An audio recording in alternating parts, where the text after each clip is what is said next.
Good morning, everybody out there on a Wednesday morning. Almost lost track of days, man. Everything's just spinning so fast during the holidays, but hopefully everybody had a good holiday. And good morning, everybody out there getting off their graveyard shifts, teachers, students, cops, firefighters, longshoremen, warehouse workers, plumbers, janitors, you name it. Good morning, everybody out there. As we talk a little Dubs here, we got through with the Niners. Hey, you know what? We have Anthony Slater here, our 95.7 Game Insider. Anthony Slater, the pride of Oklahoma State. Of course, does a great job covering the Golden State Warriors, but he's also a Miami Dolphins fan. And it's good to have him on the airways because I know he's going to be at Levi Stadium watching his Dolphins go down to the Niners. Tua will get humbled. And this whole Dolphins thing, Anthony, guys are chirping left and right. Raheem Mostert. I mean, it's going to be a rough weekend for you, buddy.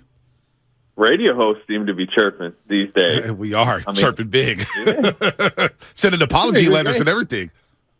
I'm a little worried, to be honest with you, I'm a little worried about the lack of Teron Armstead. That's a problem. As somebody who watches the Dolphins on a weekly basis, when he leaves the field, Tua is under attack. When he's on it, they have time. So I'm a little worried about that. Yeah, that could be a problem. Nick Bosa coming around the edge, Omenahu coming around the edge, Drake Jackson. Can I ask a question? No. Before you continue, right. Anthony Slater, how does a guy from the 707 become a Miami Dolphin Cleveland Guardian fan? Explain this to me.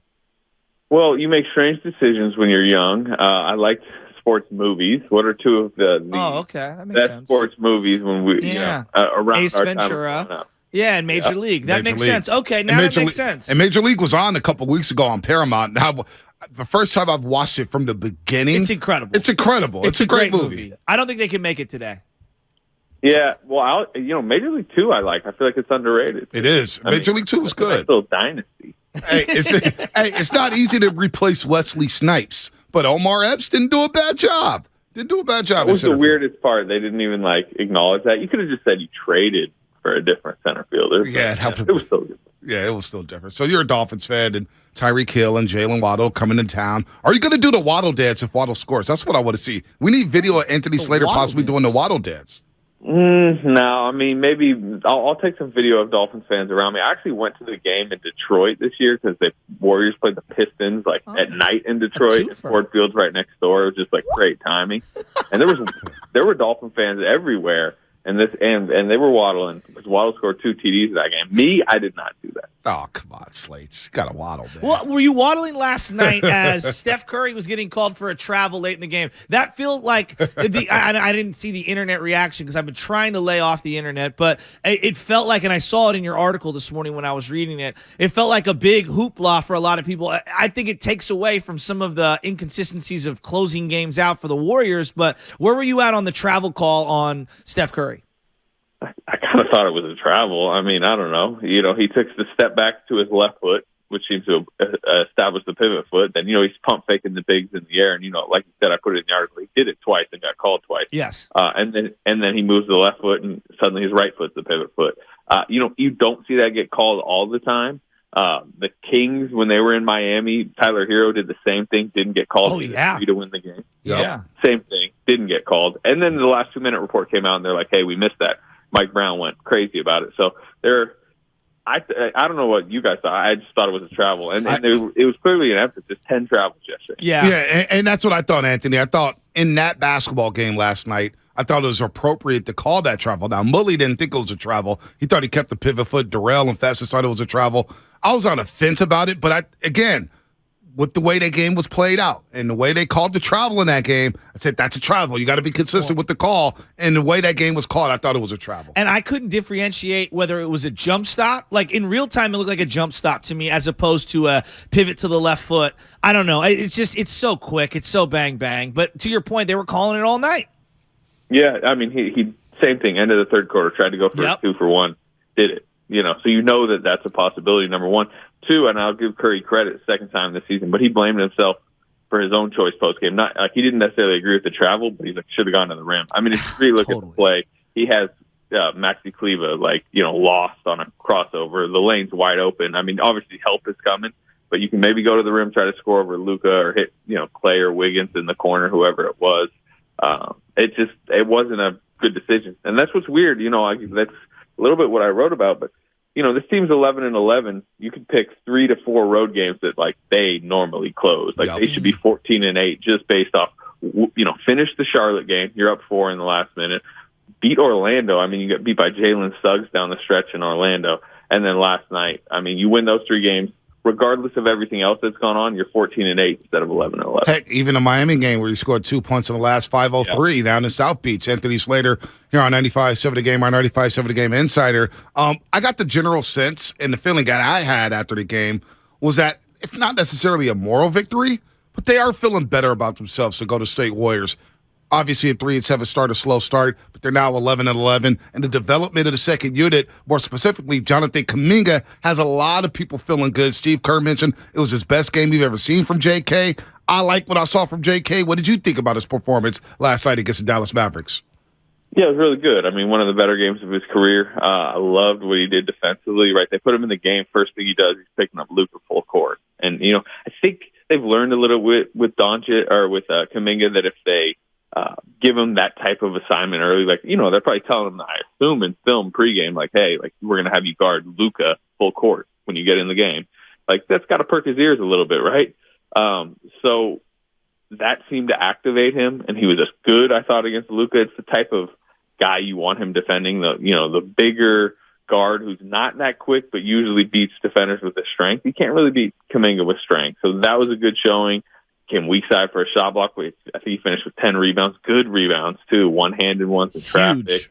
And then when he's doing that, when he's active, suddenly he's more focused on the offensive end. He's knowing when he needs to cut. I thought he just kept finding cracks last night. And if he can get a pass, with a little bit of a window, he's quick jump dunking before any centers can get up. And, Dallas doesn't have any rim protection. So overall, great game. I'm not ready to just be, he's solved it. Everything you didn't see early in the season, you're going to see for the rest of the season. Now young guys go through fits and starts. He did it last season. There was a lot of good stretches, a lot of bad stretches, but clearly Kerr seems to be trusting him more, and I think that's the biggest thing because he's actually going to play going forward, which is a big thing.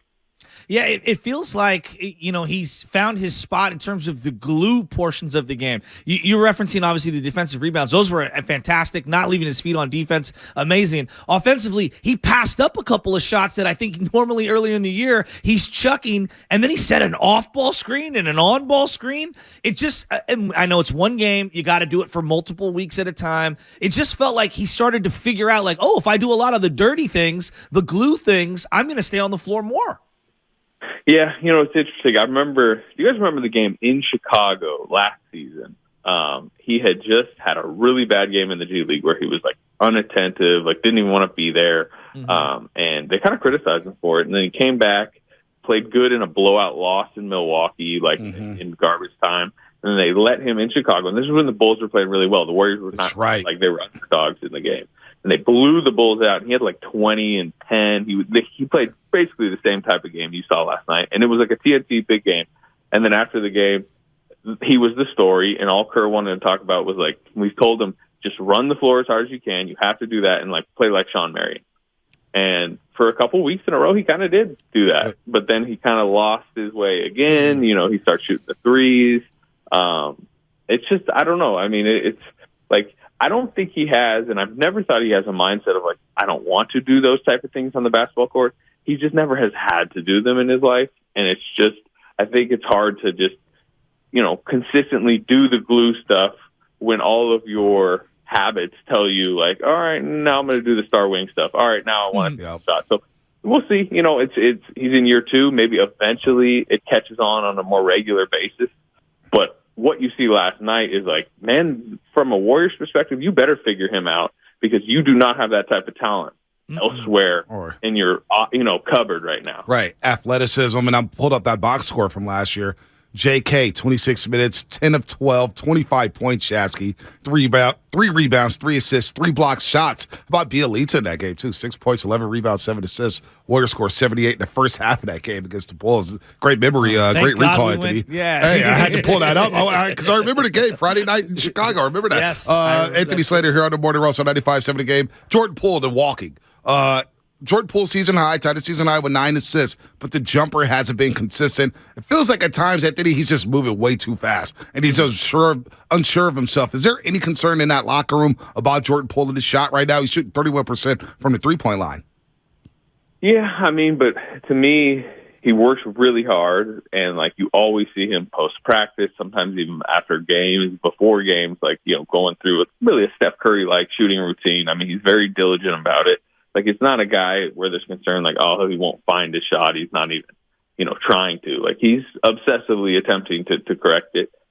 He's had, even last season, I'd like to see what he was through about March shooting from three. I think he was around, like, 33% from three. And then he had, Steph went down, and in March and April, he just went crazy. I think he had 85 threes over a 2-month stretch, led the NBA.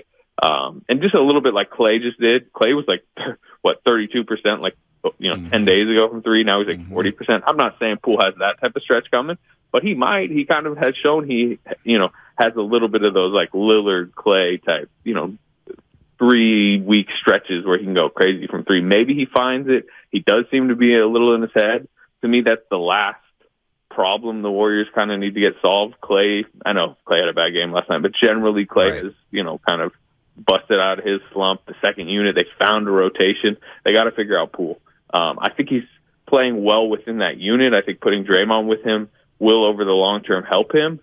But, man, the shot just isn't there. And to me, when the shot's not there, he's a completely different offensive player because his efficiency just goes, tanks, basically. And then you have a high-usage guy, low efficiency. I mean, you saw it with Clay. So I think it's just on him, though.